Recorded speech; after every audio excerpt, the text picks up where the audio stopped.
Hello and welcome back to my channel. So in today's video I am going to be reviewing someone's budget. So if you didn't know, you can actually send me your budget via the link in the description below and I will have a look at it and basically give my thoughts and let you know if there's anything that I really like about it and if there's anything that I think you can do to improve. So without further ado, let's get started. Okay, so when it comes to this person's budget, their main income comes from their 9-to-5 job and they usually get paid monthly. Now they have also told me what they're currently struggling with and also what their money goals are. So in terms of what they're currently struggling with when it comes to their budget, this is what they said. I'm 29 and single, spent my early 20s getting in debt, almost 20k, so been paying that off. This is quite funny because literally this just reminds me of me because I'm 29 and during my early 20s I also got into debt, about 16k. So yeah, I feel you. I definitely have been in your shoes before. I have one loan left, haven't paid this off yet as I recently quit my job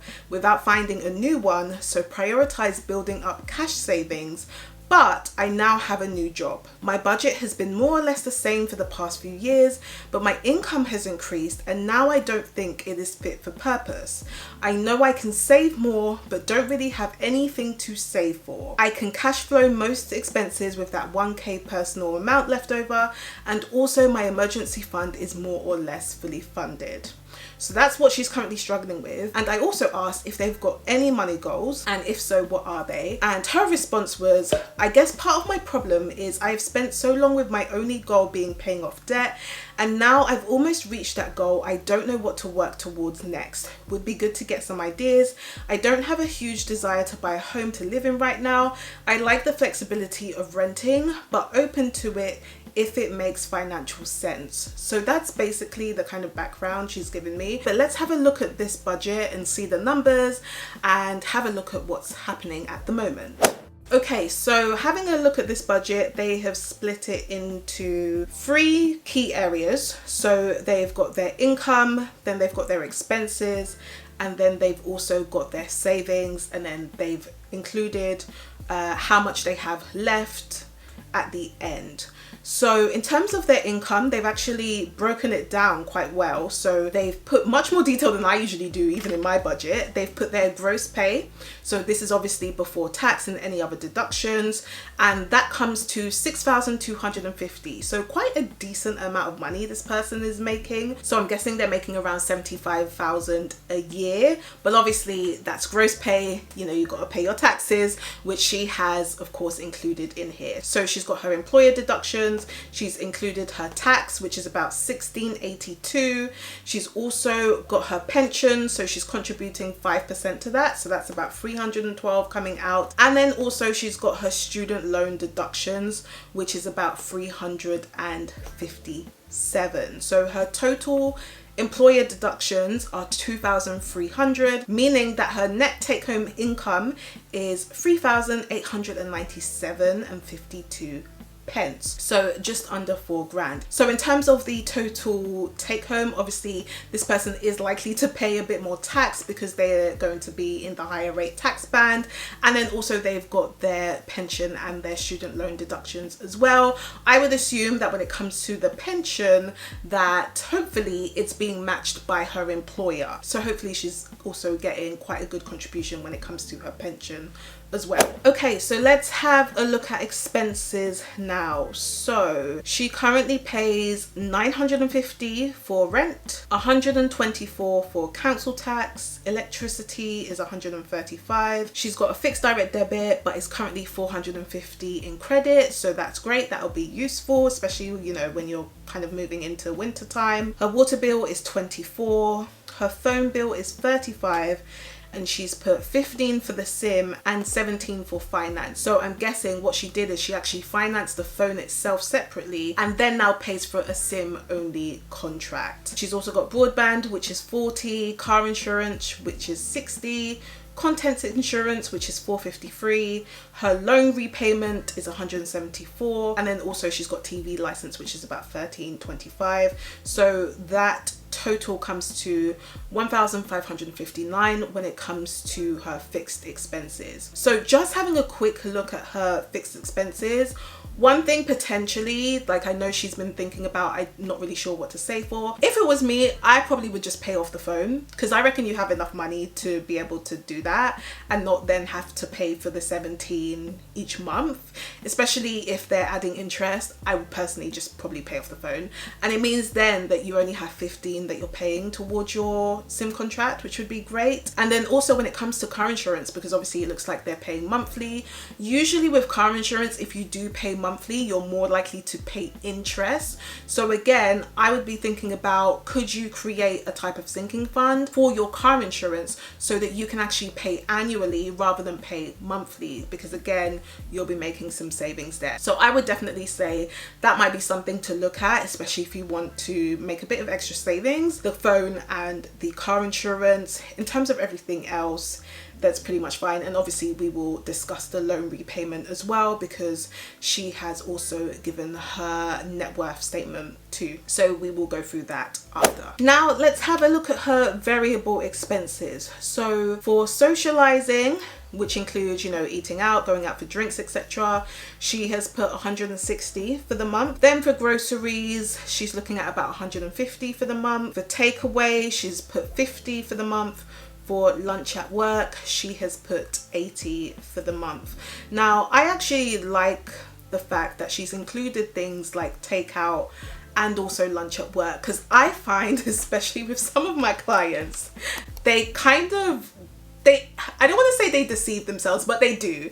They try to think that they're not going to go out for, you know, lunches at work, and they think that, you know, everything's going to be pre-planned every single day and they're never going to have any slip-ups, which of course in the ideal world you would love to be able to do that all the time, but sometimes that just doesn't happen. So I actually really like the fact that she has put that in her budget, in terms of saying, no, there will be some times where I will have lunch at work, and that's okay. For me, as long as you put that in the budget, I don't think there's a problem with that, because you would rather have it in the budget and then spend that money rather than not have it in the budget but then spend that money anyway, and then you go over budget and then you're kind of upset because you didn't put it in the budget in the first place. So I'm definitely happy that she's included that in her variable expenses. Transport, she pays 300 at the moment a month, so she commutes to London twice a week.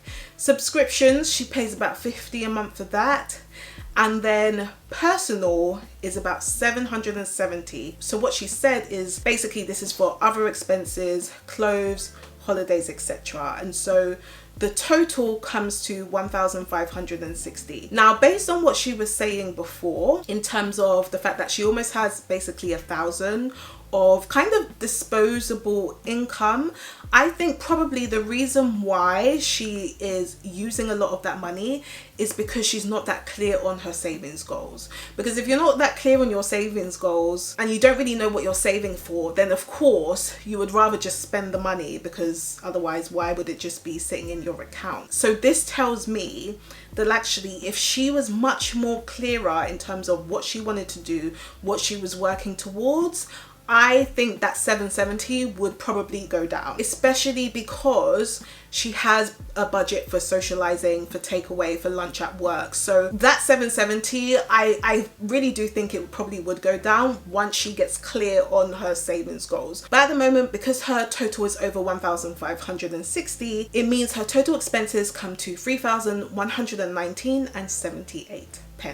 Okay, so moving over to savings. Now, having a look, it's split into 3 different areas. She's got her stocks and shares ISA, so she's currently putting about £100, and that's being used to invest in the stock market, which is great to see her investing some of that money. She's also got a savings account, so £475 is going into that savings account, and then also she's got some sinking funds, so about £200 going into that. So this is where it's actually really interesting, and this is why I said when it comes to her personal variable expenses, this would be different if she had a specific goal that she was saving for, because she mentioned that the 770 are for things like clothes and holidays, etc. But potentially you could use that as part of your sinking funds as well. I typically will have a sinking fund for clothes, because I know that I'm not going to buy clothes every single month. So I'll put money aside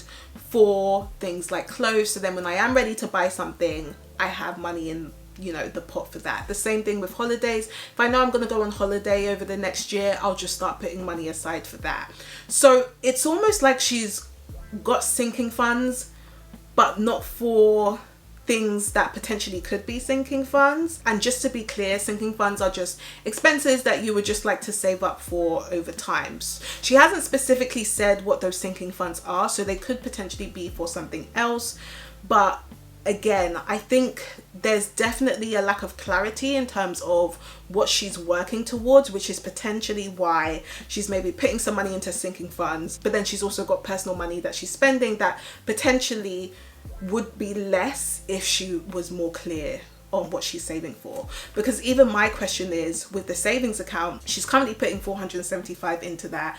She said she already has an emergency fund, so what is that account for? Is she just saving for the sake of saving? And it probably looks like that, which is why she said she's kind of struggling with her budget. So I think we really need to get clearer on, okay, what are you currently saving for? It could be, for example, that even though you may not want to buy a house right now, is that something that you want to do in the future? Is that something that you want to do within the next 5 years? If so, potentially you could start thinking about then putting money into the savings account for your house deposit. It's really important not to just be thinking about your goal over the next, 3 to 6 months. You want to start thinking much more long term, because that will then impact the decision on what you do with your budget. Because if you know that you want to buy a house within the next 5 years at least, you then need to start thinking about, how much am I going to need for the deposit, for the fees, for moving? Are house prices likely to go up by that time? Is that going to impact how much I'll need? Because once you have that goal, you can then work backwards to think, oh, that potentially means I probably need to start saving up for that now. Again, even if you decide that you're not going to buy a house, for example, are there other things that you plan to do over the next few years, not just over the next few months? It could be things like thinking about early retirement or just becoming financially independent. Again, if that's the case, you'll then be thinking, actually, I need to be putting more into my stocks and shares ISA. I'm going to need to be investing much more money so that I can be able to live off my investments. So if I want to retire early, I need to make sure I have the money sitting in my investment account. So £100 probably isn't going to cut it. I think once you are much more clear on what you want to do, not just over the next few months, but the next few years, your budget will change drastically, because I have a feeling then your savings will increase, because now you'll be much more clear on what you're working towards, and then your personal variable expenses will probably start to decrease, because you kind of already have, your variable expenses anyway. You've got like your eating out, your drinks, your groceries, your takeaways and things like that. You have that, and you also have your sinking funds.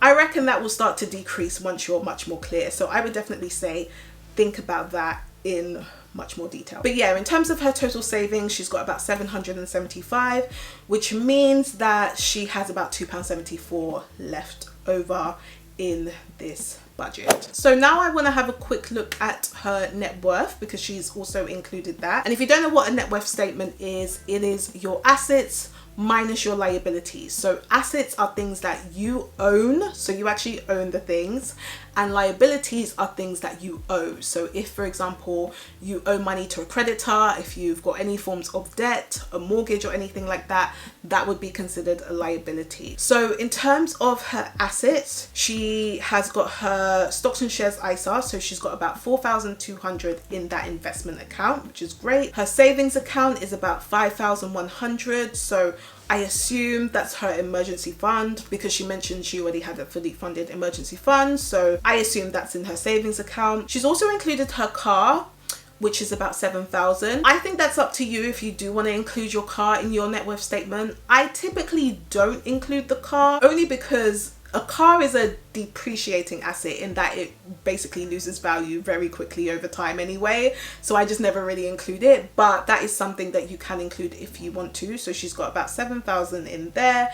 And then in her current account, she's got about 2,000 in there as well. I'm interested to see why she's got 2,000 in her current account, especially if it's not gaining any interest, and you know that's not being used for like your everyday expenses, your bills and everything like that. Could that potentially be put to better use somewhere else? Could you maybe open another savings account? Could you potentially think about investing? Or if we look at the other side, she still has her loan. She's got 3.5k left on her loan. By the way, she's done amazing to go from 20k to 3.5k. But one question I would be saying is, could you just pay off the loan? And I reckon if you use the money in your current account and also the savings that you have for the following month, you could probably pay that off and be 2 months debt free, done, not have the loan. And then all the extra money, especially since that loan is 174 a month, you could then start to put that towards your savings as well. So there are loads of different things I would say this person should really think about. I think, you know, they're doing quite well with their assets.